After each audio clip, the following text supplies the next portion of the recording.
A plan to expand funded childcare hours for working parents in England could make nursery and childminder places harder to find, according to analysis by BBC Verify.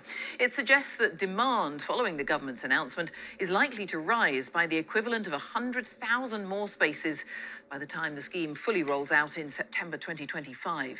Vanessa Clark reports. I started looking for childcare back when I was first pregnant. Basically, once we realised there were two babies on the scan. With only a few months left on maternity leave, Kirsten Buckley is still on the hunt for childcare for her twins. It's incredibly stressful. It's the last thing I need to think about at the moment. You know, I'm trying to raise my babies and give them plenty of attention, and it's not a case of just choosing a lovely nursery and putting them in. It's where's got a space, where isn't closing. In April, the parents of these 2-year-olds will be the first to benefit from the government's plan to extend funded hours to include younger children. The BBC has estimated that in 2 years, demand is likely to have increased by 15%. That's the equivalent of 100,000 more children in full-time care.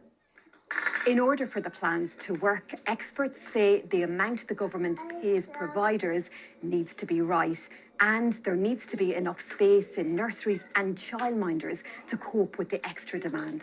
I'm looking at February 2025 before I can even look at potentially offering 1 or 2 days.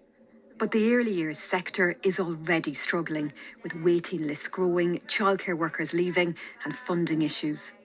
There will definitely be nurseries that are not prepared to offer these extended hours. We've already been told in our research that many will actually be withdrawing the existing offers, never mind extending to additional hours. So, yeah, I think, as I say, there's something in terms of a disaster looming here, frankly.